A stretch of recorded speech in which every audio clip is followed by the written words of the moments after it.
Welcome. Thank you for joining us here today as we celebrate the mission to remember the fallen, honor those that serve and their families, and teach the next generation the value of freedom. Please stand while we post the colors and remain standing for the national anthem. Color Guard, post the colors.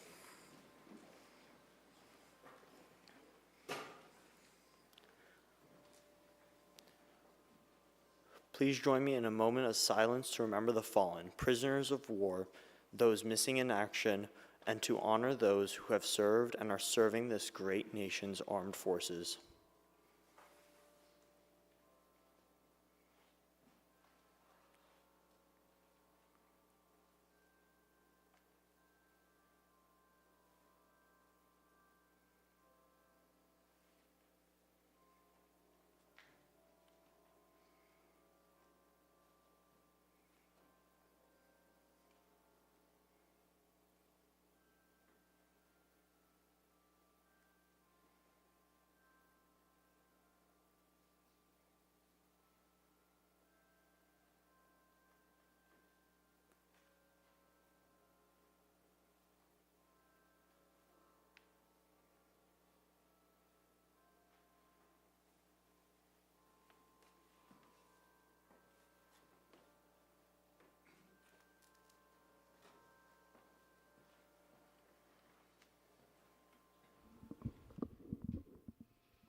Oh, say, can you see by the dawn's early light what so proudly we hailed at the twilight's last gleaming, whose broad stripes and bright stars through the perilous fight o'er the ramparts we watched were so gallantly streaming, and the rocket's red glare, the bombs bursting in air, gave proof through the night that our flag was still there. Oh, say, does that star-spangled banner yet wave o'er the land of the free and the home of the brave?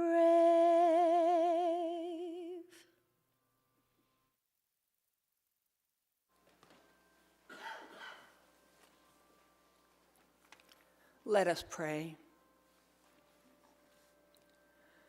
O God of truth and justice, we hold before you those men and women who have served our great nation, including those who died in service to the United States of America. We honor their courage and cherish their memory. O God of truth and justice, bless our living veterans and our active duty warriors and their families. We put our faith in your future, for you are the source of life and hope, now and forever. Amen. You may sit down. Is this mine?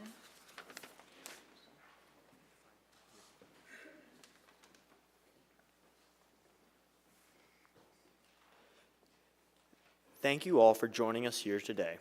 Right now, across the country, more than 4,100 memorial sites like this one. There are millions of Americans gathering safely as one nation to remember, honor, and teach. We're all proud to be Americans that live in a free society made up of many people from many walks of life. The freedoms we enjoy today have not come without a price. Lying here and in cemeteries throughout our country and abroad are men and women who gave their lives so we can live in freedom and without fear. We can worship as we see fit. We can raise our children to believe as we do. We are free to vote for who we choose. We have the right to succeed, and we have the right to fail at whatever endeavor we wish to pursue. The United States of America was founded on the ideals of freedom, justice, and equality. Our nation's stands as a shining beacon of liberty and freedom in the world. We thank those who gave their lives to keep us free, and we shall not forget you. We shall remember. Today, more than ever, we reflect on our nation's veterans and active duty service members who have had and continue to fight to protect the innocent and oppressed. This nation has always been the first to stand up for freedom of the people around the world. Many of you here today have answered that call and served your country as well.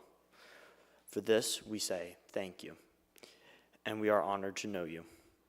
There are many men and women serving today in all branches of the military, here at home and in places far away, some that most of us have never even heard of.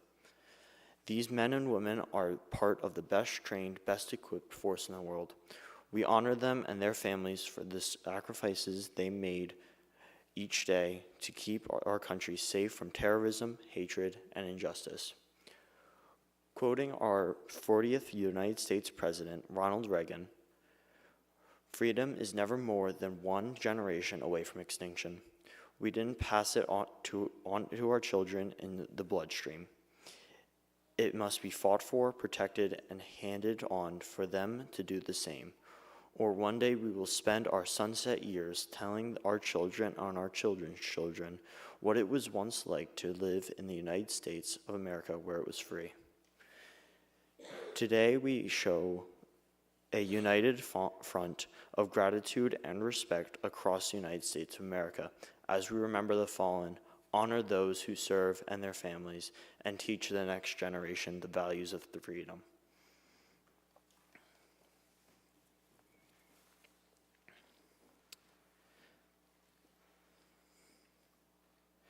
Now, veteran Sam Correll will present a remembrance wreath in memory of those who served and are serving in the United States Army.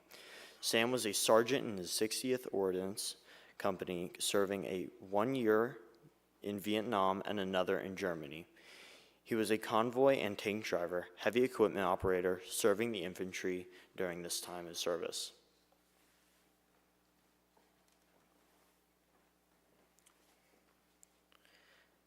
Now, veteran John Hayer will present a veteran's wreath in memory of those who have served and are serving in the United States Marine Corps. Upon his enlistment in 1960, John served in the 7th Marine Division as an artillery specialist with a 105 military howitzer. After the active duty, John served in the Marines Reserve Bethlehem Unit. John's brother and uncle are also Marine veterans.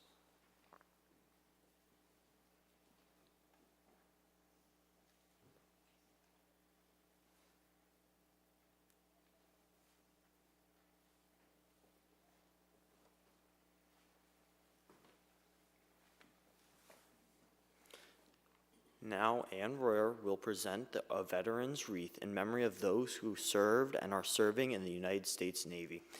Ann's two uncles served in World War II. Elmer Burkhart was aboard the USS Bandera, serving as coxswain in the Pacific and American Theater. He received several medals for his service, including the Victory Medal from the Navy. Richard served on the APA-28 Charles Herald in the Mediterranean Sea, attaining the rank of Motor Machinist Mate First Class. Now, Mrs. Ginger Swatson will present a remembrance wreath in memory of her husband, Leonard Swede Swatson, and those who have served and are serving in the United States Air Force. Swede's 20 years of military service included 2 years in the Army and 18 in the Air Force.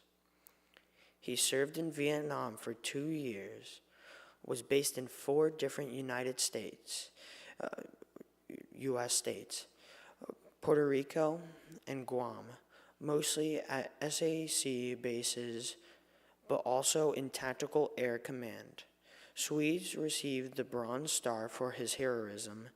He spent his time as a recruiter in Reading, PA, and finished his career at McGuire Air Force Base as an NCO E6 technical sergeant.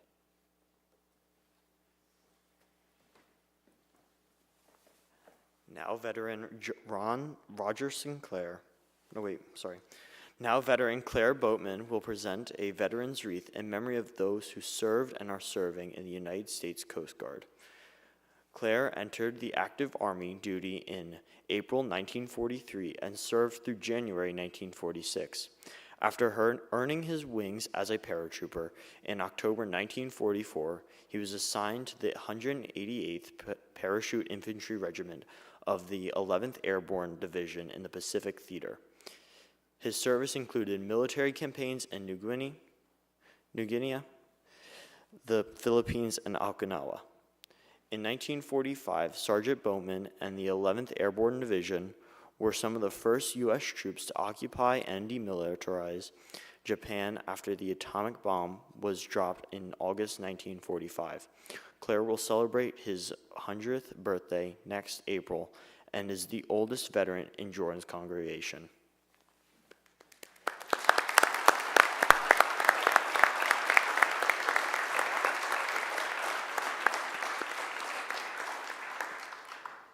Now veteran Roger Sinclair will present a veteran's wreath in memory of those who served and are serving in the United States Merchant Marines. Buck Sergeant Sinclair served faithfully in the Army for 3 tours from 1966 through 1968, stationed in Cam Bay, Vietnam, and he drove in convoys and managed a mortar patrol.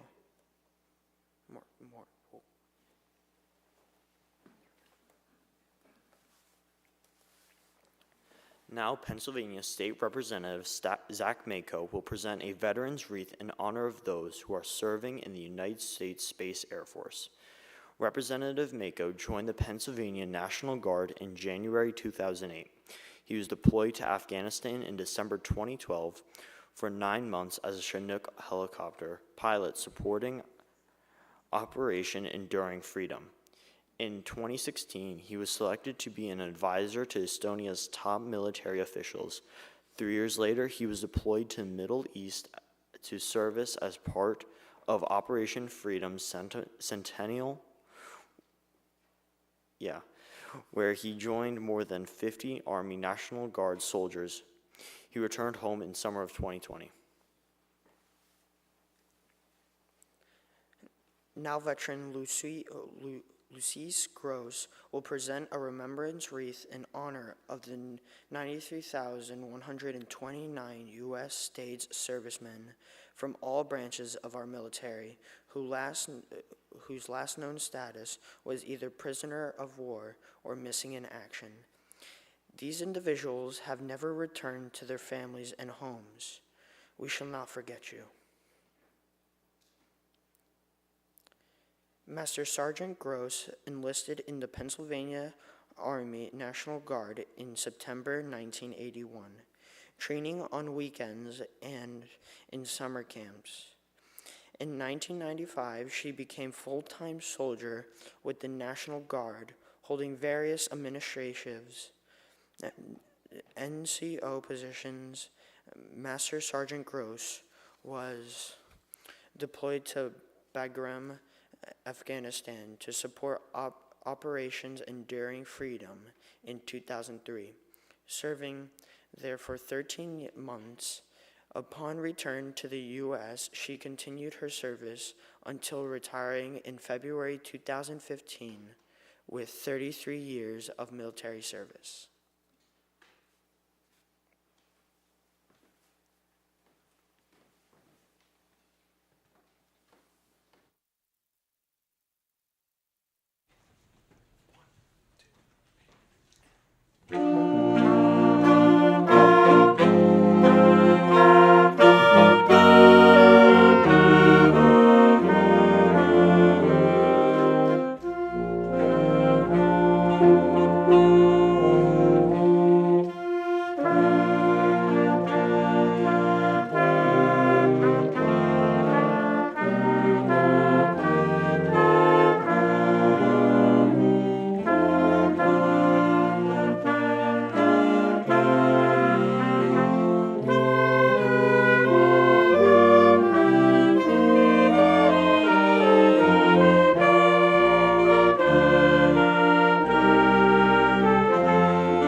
Before I start with my prepared remarks, I'd like to share with you an event that happened yesterday. I have a story to tell you. I'm not sure if it's a sad story or a happy story, but I'm pretty sure it's a love story. I would like you to take a look at your sponsorship sheet there, and you'll find the name of June Setkowski. June was 88 years old and living at Fellowship Manor in what seemed like pretty good health. I called June a month ago to ask her if she wanted to sponsor a wreath in memory of her late husband, Trexler Setkowski. I knew her answer would be yes. I told her that I will be out to visit her shortly after Wreaths Across America to show her a picture of the wreath at Trex's headstone. She seemed anxious to meet with me. Yesterday afternoon, as Karen and I were in the church office preparing the program for today's ceremony, I learned that June passed away early in the day, peacefully in her sleep. I was stunned. Her husband, Trex, had been a captain in the Army who served at the Aberdeen Proving Grounds in Maryland, and he was a member of the Pennsylvania National Guard. After his military service, he was a sales process engineer for Fuller Company. When my father began his second pastorate here at Jordan, the first marriage he performed was that of June and Trex Setkowski on December the 22nd, 1956. June was 21 years old. The marriage lasted for 20 years when Trex died suddenly. Over the next 45 years, there would be no more Trexes in June's life. She remained a widow. And I always thought to myself that she loved Trex so much that no one else could take his place. Now, if we believe Jesus' promises, Trex and June are finally together again. And that should make us happy. Since yesterday afternoon, I've been thinking about Trex and June's lives together, and then apart, and about how each flag in our cemetery has a backstory. It represents time sacrificed for our country's welfare, and then a story of how that veteran returned home and moved forward with his or her life. Sometimes that life was changed significantly by the military time served. And we also must remember that sometimes that veteran did not return home. So I welcome you all to Wreaths Across America here at Jordan. Today we, as you heard, are one of over 4,000 cemeteries which are making this day special for deceased veterans. My name is John Harding, and my father was pastor here at Jordan for 28 years. And our family was the first to live in the parsonage on the other side of the parking lot. I grew up as a neighbor to all those interred in Jordan Cemetery.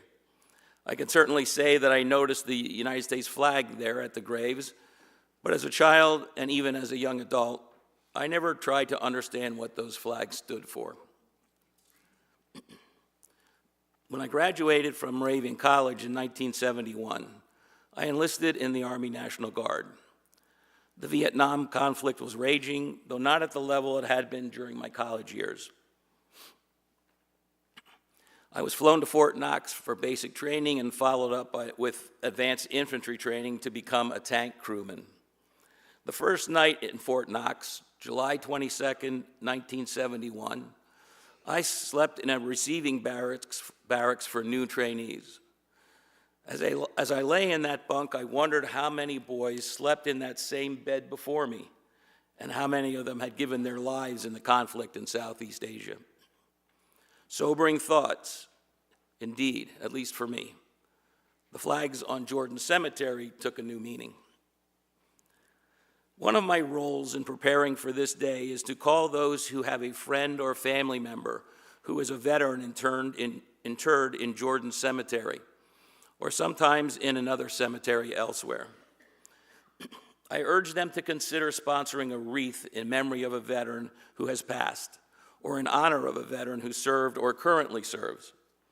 Seldom do I get no for an answer, but I always get a quick yes from Ann Royer. And she tells me, don't forget, I'll sponsor 3 veterans. I sense when I spoke with Ann about Wreaths Across America that there is also a story behind the 3 wreaths she sponsors every year. I am so excited that she agreed to share her moving story with you today. So Ann, I'll let you tell us about your 3 uncles and what Wreaths Across America means for you.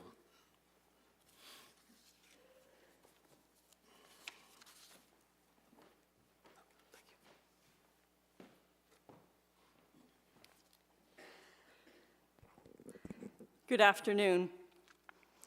Thank you to John Harding. We'll see if I can even get through this, quite frankly.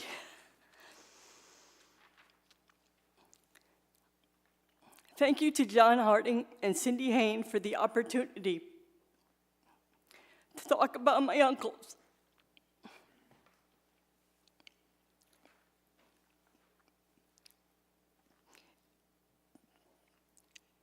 Their service to the United States Navy and what they meant to me. Let me start by telling you that when John asked me to speak about my uncles and the importance of Wreaths Across America, I quickly said yes. As I walked away on that really hot summer morning, I thought, that would be easy. I loved my Uncle Elmer. I loved my Uncle Rich.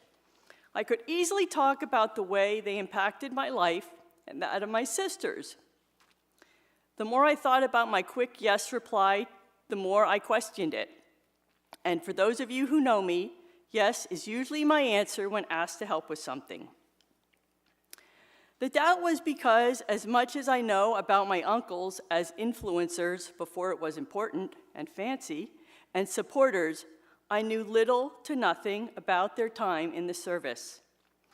As I pondered my dilemma, I knew that I had ways to find out about their service, and I could combine that with what I know about who they were to give a message that explained who my uncles were and why they were great. Today I will tell you about my great uncles, Elmer Burkhart and Richard Held. They were my grandmother's brother and brother-in-law respectively, making them my great uncles who, in my mind, were also great. In addition to my uncles, my great-aunt, Marion Burkhart Terhar, also served during World War II in the Army, and my great-uncle, Willis Burkhart, served in the Army and was killed in action in 1945. And Willis's name is engraved on the Soldiers' Monument outside the church. Growing up, these 2 men played an important part in my life, and even with all the time I spent with them, I did not know about their military service. I will share with you today what I was able to find out about my Uncle Elmer's service, thanks to his granddaughter Tricia, who had files and pictures from his time in the Navy. As Tricia, her mom, and I went through pictures and paperwork, we all commented on how he did not talk about his time in the Navy. Was it because during those times we spent together, there were no wars or battles to bring up discussions about serving? Maybe. Neither she nor I will ever know. One thing I would be sure of is that he was proud of service and served the best way he could, because that is who he was in life. Elmer Burkhart was called to the Navy in April of 1944. He was granted a postponement to report until June after the birth of his son. He was inducted into the Navy on June 21st, 1944. His service included time on vessels and in stations along the East Coast until he was assigned to the USS Bandera. The ship was commissioned on December 6, 1944, and was assigned to the Asiatic Pacific Theater in World War II. The Bandera was a Haskell-class attack transport ship. Based on information I found online, the Bandera was used to transport cargo, troops, and injured military personnel between various locations in the South Pacific. I was not able to find exact dates of his service on the Bandera, but based on his service dates, I would imagine he was part of these activities. He was presented with the Victory Medal for all service persons who served between December 7th, 1941 and December 31st, 1946. He was honorably discharged from the Navy as a coxswain on January 4th, 1946. He also received a Meritorious Service Award from the Lehigh County Veterans Affairs on December 9th, 1999, and an Army Air Force Warning Service Reserves Volunteer Certificate of Honorable Service on May 9th, 1944. While I did not know his naval service, I was honored and blessed to know him as my Uncle Elmer. He lived 2 houses away with Aunt Grace. The fact that he lived so close allowed me to spend time with him whenever possible. I would help him with yard work, taking care of the garden, tending to the chickens, building things, fixing things, and the list goes on. But the best times, though, were sitting on the back porch with a cold drink and talking, or just looking over the fields around the house. He was a hard-working man, strong yet gentle, patient, a servant, a devoted parent, grandparent, brother, and uncle. In addition to his service in the Navy, he was a chaplain and senior vice commander of the Vernon G. Kern VFW Post 8344 in Schnecksville. He was also an active volunteer firefighter and fire police captain for the Triclover Fire Company for 35 years, and his granddaughter Tricia is following in his footsteps. He was a man of faith. He spent many hours here at Jordan, working on the cemetery, helping Pastor Harding and Frank Forgan with the garden, cleaning up the grounds, and for many years, maybe even decades, serving as a greeter to everyone who came to worship on a Sunday morning. He also served on the consistory as a deacon and an elder for 24 years, and for 24 years, served as vice president of the Cemetery Association. I recall a time when the youth group was planning to meet early in the afternoon on a Sunday to paint the bathrooms in the basement. He was in the hospital, and I went to visit between church and painting. I told him I couldn't stay too long, that we were painting. He just shook his head. Although he understood why we were doing it, he didn't like it. Sundays were for rest and worship. He was a source of support for my sisters, grandmother, and I. After my mom died suddenly when we were teenagers, he was always there to take us to church if needed and helped with things around our house. He was an encourager. I remember talking to him about whether or not I should join the consistory. He listened to my concerns and questions and told me you could do it. He was always there to lend an ear or offer suggestions. I mentioned his strength.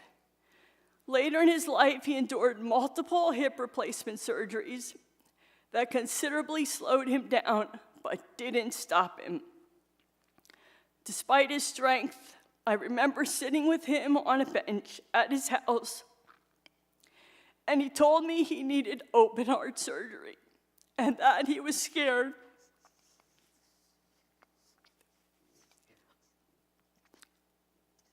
We sat together for the longest time, talking. He had the surgery, but he needed every bit of his strength to fight the post-op infection that set in.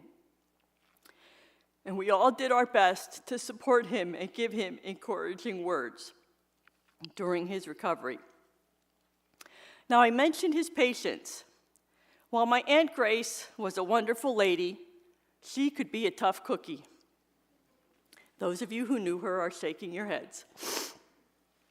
On a lighter note, my Uncle Elmer loved good food, and especially his sweets. As he got older, and after his heart issues, my Aunt Grace really kept an eye on what he ate. He always enjoyed the social hours after church. Since he wasn't able to stand at the door and greet people anymore, he could still visit with them over there. Many times I would sit with him at the table. If Aunt Grace would get up to talk to someone, he would look at me and say, "Go get me another cookie or a piece of cake before Grace comes back." Most times I would go, because I wouldn't say no to him, and I would go as quickly as I could to get him another piece of cake or a cookie. If he got caught, she would give him a dirty look, an evil eye, and usually say, as only she could, "Not Elmer." But that didn't stop him from trying to get an extra piece of dessert. There are many here this morning or watching at home who also knew my Uncle Elmer. And I hope that they would agree that he was a special man, full of love for his family, devoted member of this church, dedicated member of the United States Navy, and a faithful follower of his Savior, Jesus Christ.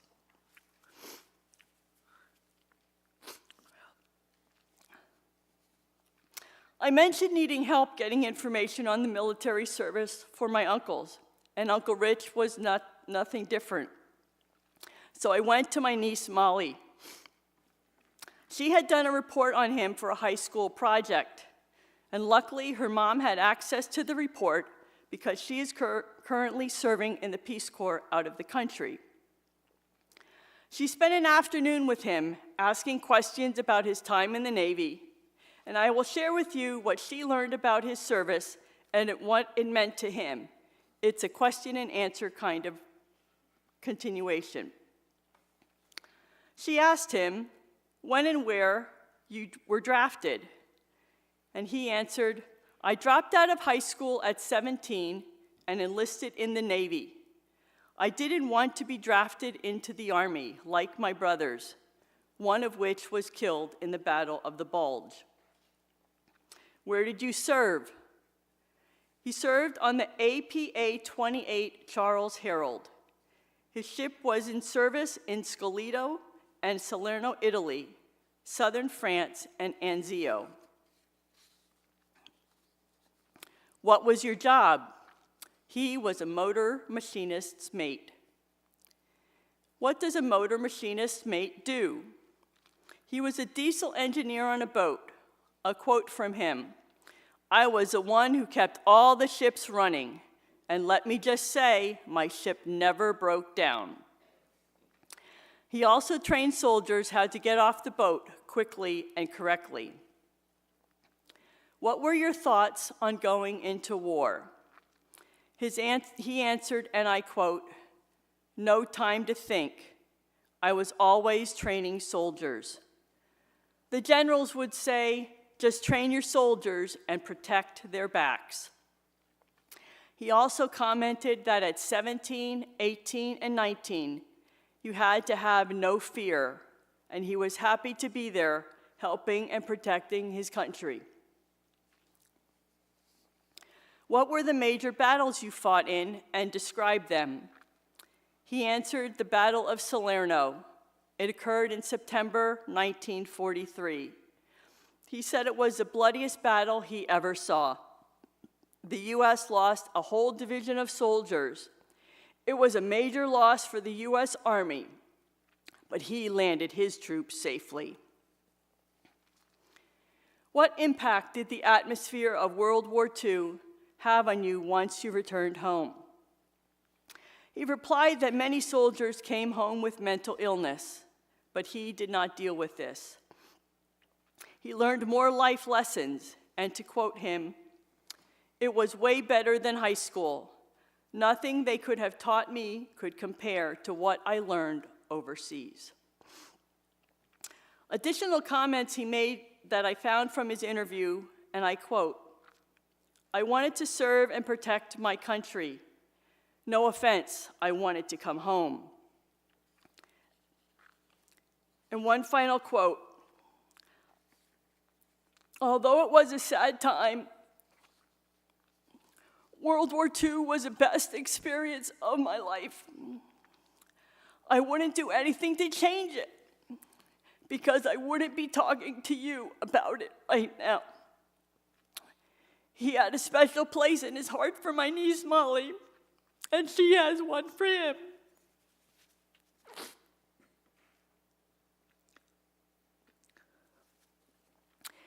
In addition to his military service, he was a member of the New Tripoli Fire Company, Allen O'Delke Legion, both 16, in Slatington, and was a life member of VFW Post 34 in Schnecksville. Uncle Rich loved watching sports, hunting, fishing, golfing, sharing stories, and most importantly, his family. He and my Aunt Gladys shared 66 plus years raising 5 children. He was a truck driver, so much of his week he spent driving across the U.S. But you can be sure that when he was home, he was all about spending time with his wife and kids. Now, Uncle Rich loved to have fun, and sometimes that came from teasing my sisters and I. If we were visiting and mentioning having a loose tooth, he always offered to help pull it. Now you're thinking that was really nice of him. Well, we didn't. He would wrap us up in his arms on his lap, and then his idea was to tie one end of a string to the tooth and the other end to the doorknob across the room. He said, "We'll just slam the door shut, and the tooth will be out in a second." We would scream and kick and fight until Aunt Gladys would just tell him to stop. He was laughing the entire time.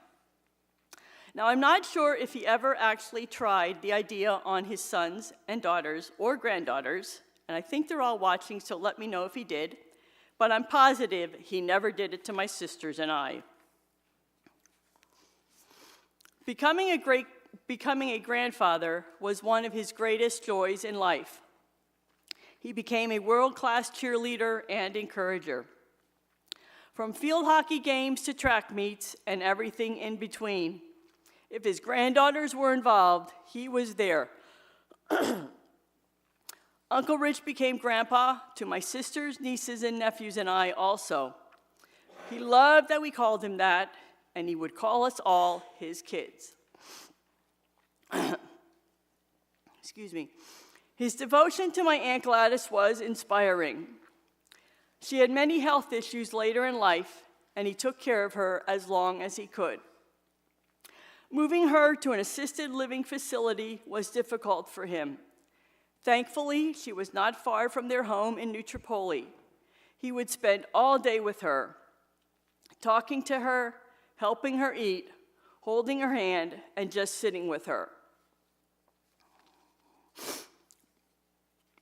For me, his greatest gift was his love for family. For him, there was no better joy than to be surrounded by family and friends, and the more people, the better. He enjoyed reminiscing and sharing stories and memories. His face always lit up when someone came to visit, especially if it was one of his girls, his daughters, his granddaughters, or my nieces. I would visit, and he would always ask about my sisters, their families, and my dad. He cared for people deeply, and he treasured friendships of decades or just a few years. We never left a visit without a big hug, a kiss on the cheek, and an "I love you." He, like my Uncle Elmer, hold a very special place in my heart. Well, I think of my great-uncles often. Wreaths Across America provides me a very specific time to visit them. I'm able to thank them not only for their military service, but to thank them for being such an important part of my life. In my busy life, this is a time to stop and remember, and for that, I am grateful. I want to conclude by thanking Cindy and John for bringing this very important program to Jordan. Thank you to Adam and Roger and Jim for running the live stream this morning. It is allowing the daughters, granddaughters, my nieces and nephews who loved Uncle Rich and Uncle Elmer to watch the program and see them be honored for their service. It is important to remember and honor the dedication and sacrifice of those we loved and lost who served in the United States military. Well, most of you here are placing wreaths on a grave of someone you loved. And there are many graves on our cemetery that do not have a family member here to lay a wreath. So as you lay a wreath on that grave, please take a moment to thank them for their service. Thank you.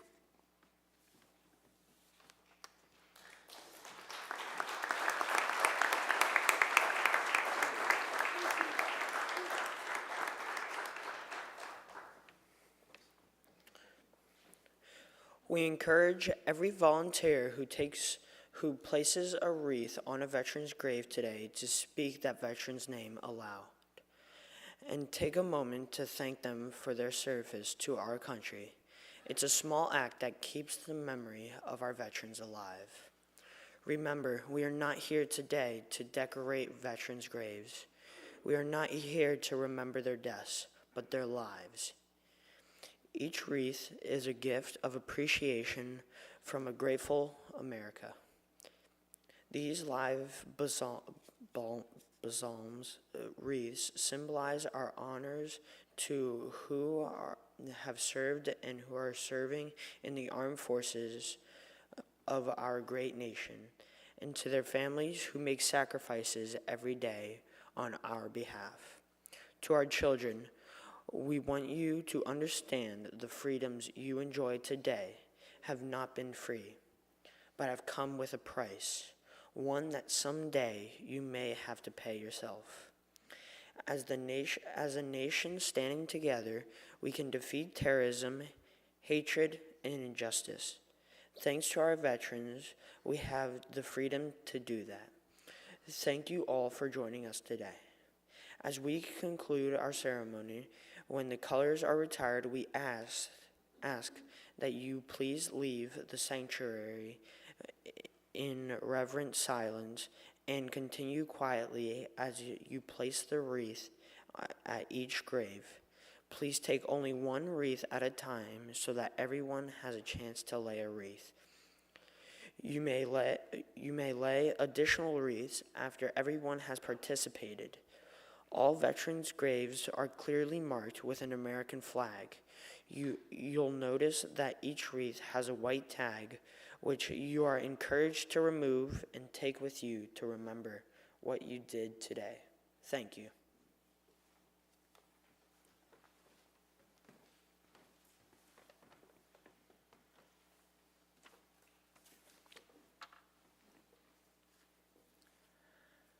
God grant to the living grace, to the departed rest, to the nation peace and harmony, to us your servants, the promise of everlasting life, light to guide us on our way, courage to support us, and your blessing to unite us in service to you, our God, and to our country. The Lord bless us and keep us. The Lord make his face to shine upon us and be gracious to us. The Lord lift up his face upon us and give us peace this day and forevermore. Amen.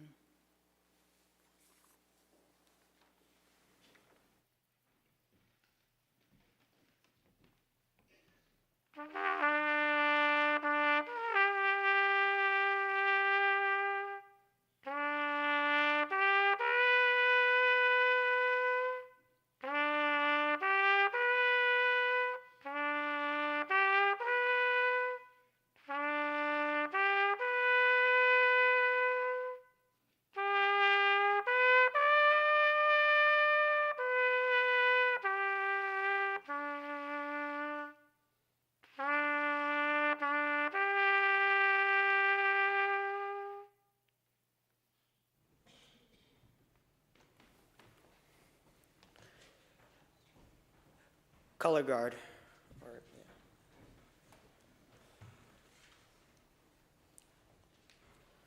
Color guard, retire the colors.